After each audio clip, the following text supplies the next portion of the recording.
So February is Black History Month, and although I hope we talk about Black history all year long, I have chosen a sermon that introduces this idea of womanist thought, and I also included Mujerista thought.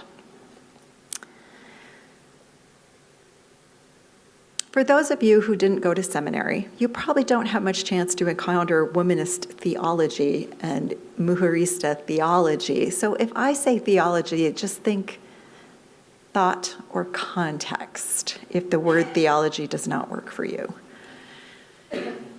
And this sermon risks being really heavily academic, but one of the important things to know about these theologies is the huge emphasis and deep respect on oral tradition, oral story, the handing down of wisdom through the generations, the stories that elders tell the children. I want to credit authors Ada Maria Izazi Diaz, Katie Cannon, Emily Towns, and those from the Brandeis University Sexual Ethics Program. I have used all their information. I'm going to start with the question of why do we care? I was in seminary when Black Lives Matter broke and went viral. In Seattle, there was a lot going on.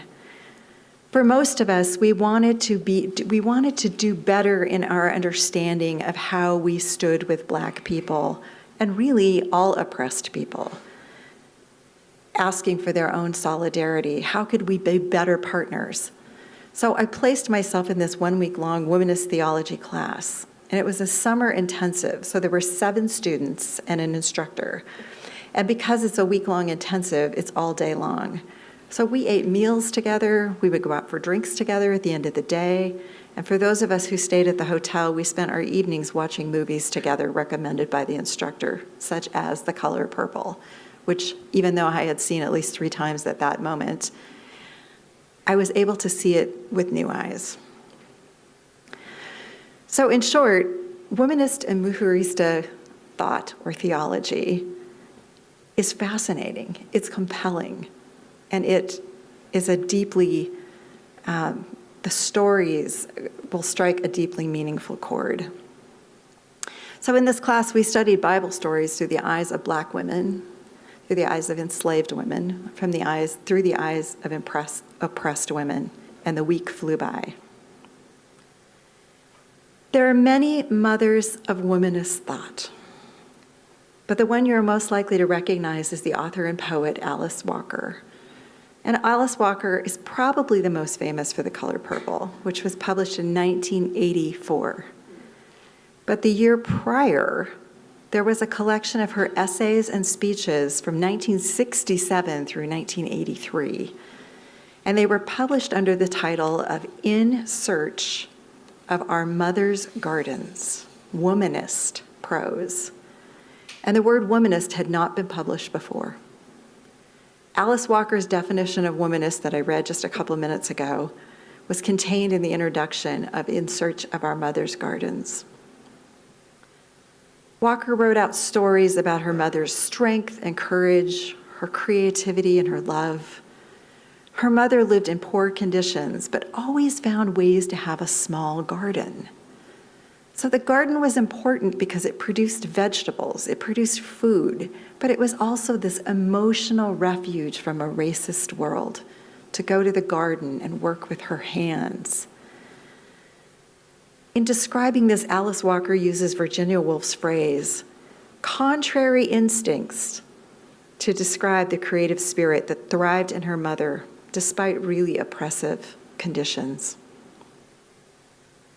So when Walker tells people, and especially Black women, to search and find their mother's garden, she means find an emotional refuge, find deeper meaning, find the meanings that have been passed down to you generation after generation after generation.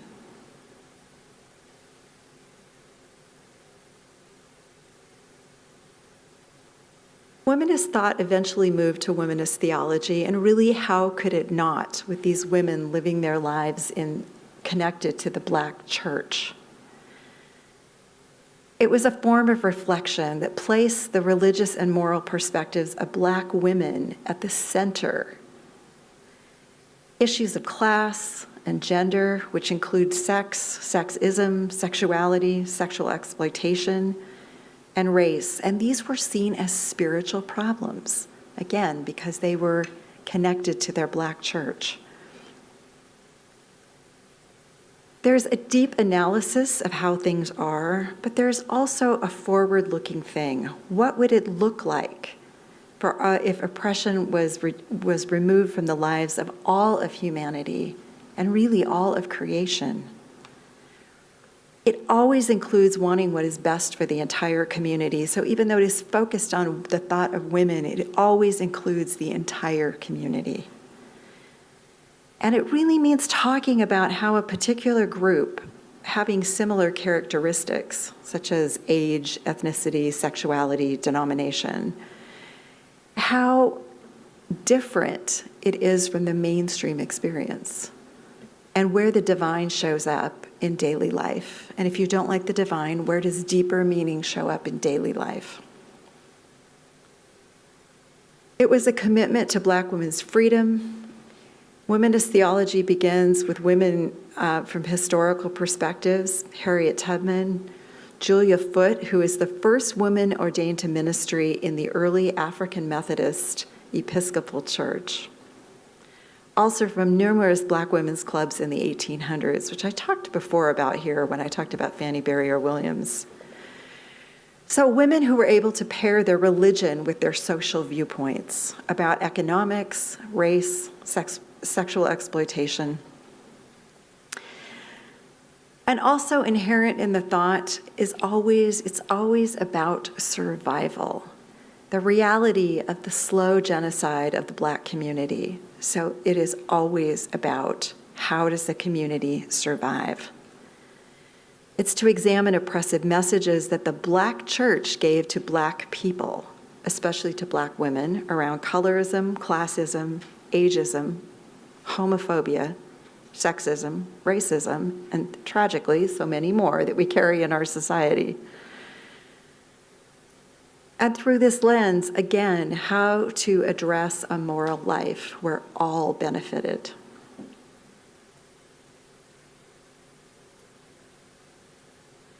Our reading earlier talked about the experience of with white feminists. So this is a commitment to female imagery and language, but to pause to see it through a Black perspective, and to see how there is a history of white women being complicit in systems of social control and domination, oppressing women of color even in the women's movement.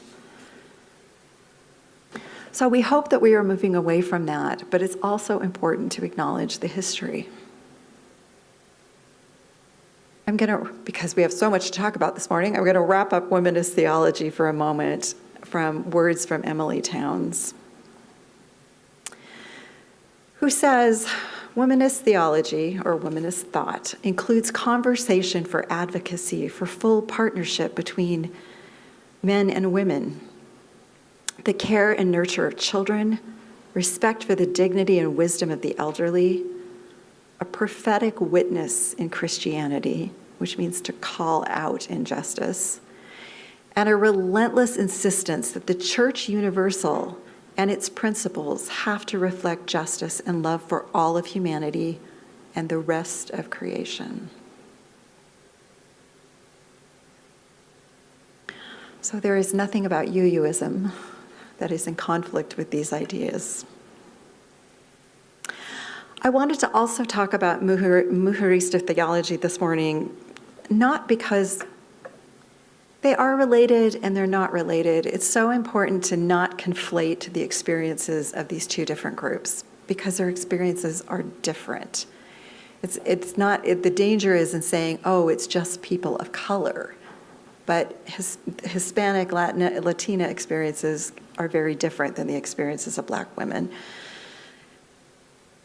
And of course, from the Caribbean, you can have both of those things woven into your family history. So it's aligned with womanist theology in that it is a struggle for liberation and not an individual one. It has to include everyone, children, adults, men, women. Everything was binary language when these things were written. The Latina experience is different and has different goals sometimes. The author who published the first major work describing Mujerista thought is Ada Maria Izazi Diaz, who later became the professor. She locates herself as a Latina and Cuban. She's Catholic, educated, and middle class. She's been living, even though she came from Cuba as a teenager, she's been living in the US for decades. She started writing about her first realizations of sexism while she was living in a convent. She started giving words to the difficult, and actually I'll talk about her in the Catholic Church in a minute, but she started to give difficulties that Latinas face when they try to publicly address sexism in the church or at home. Because Hispanic culture defines a woman's place as in a private domain. Latina women who spoke publicly, were allies about addressing sexism, were often accused of being influenced and corrupted by American feminists. And American feminists, of course, did not always understand this close tether to the home and the private domain as a place of respect and as a place where the work can still be done. Think about what women at home teach children. The American women's movement was also unsympathetic to those complexities. So for Diaz, she says it's where women are not asked to reject. What she wants for women, Mujerista thought, is where Latina women were not asked to reject their culture, and they can work for justice in quiet ways in their daily lives as well as in the public forum. For example, how forms of speech, gender distinction, classism impact the work, impact poverty in their daily lives. She started to examine religious figures through these lenses, Jesus, Mary, the saints, but also deities from the sharing of American Indian culture with Central American and South American culture, and African religion as well. So when you look at the Bible as a mujerista, it's not that the text isn't important, but getting away from literal interpretation is. It needs to be seen through the experience of a Latina woman. So Diaz says, it's not that the integrity of the text is not important. It is that the need for survival is the interpretation that takes precedence. That the struggles of women in ancient times as recorded in the Bible still have wisdom for women who are currently struggling.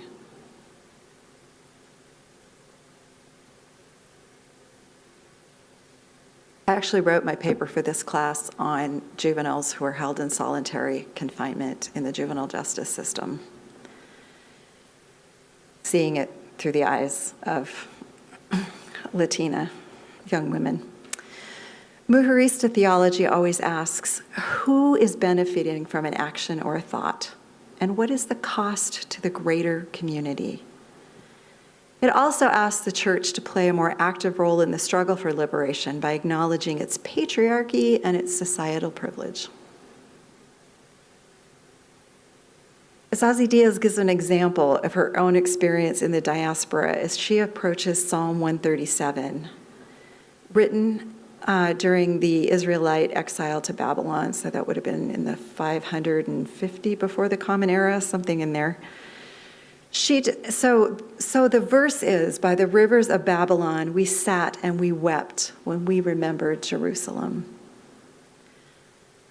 Diaz describes the anguish of living away from her own country of Cuba as she approaches this verse. And she goes on to explain how healing the verse is, because one of the fears and the anguish for her is, as her life goes on and she participates more and more in American culture, what if she forgot her own country? And so the Bible brings her solace, because they went to the river and they wept for their former place.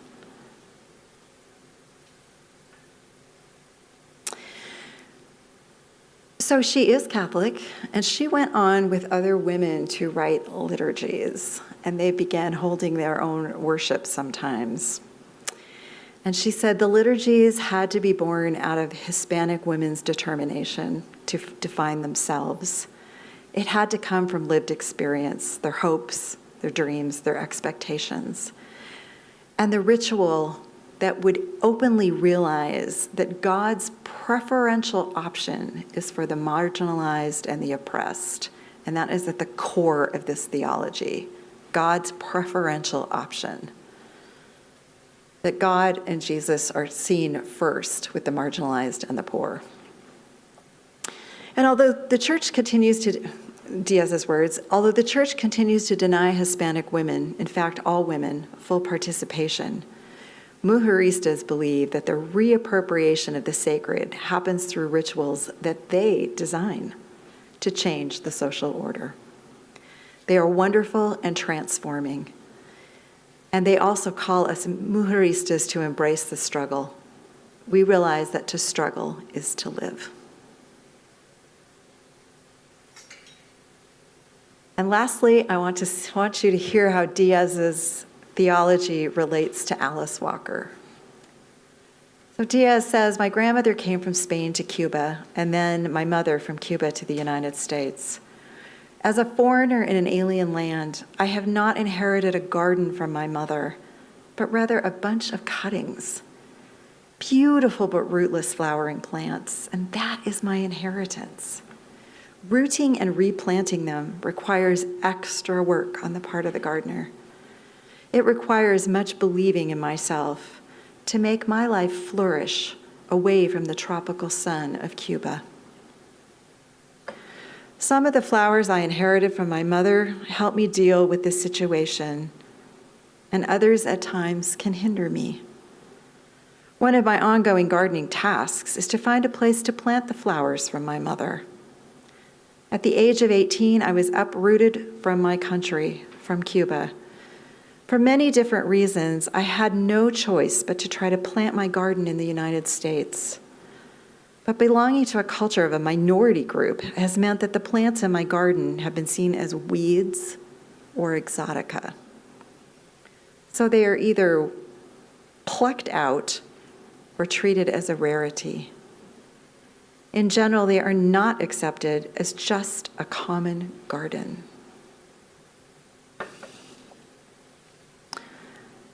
She goes on to say, culture is always changing, and many of the changes taking place in the Hispanic culture in the United States do not start from within. They're imposed from without.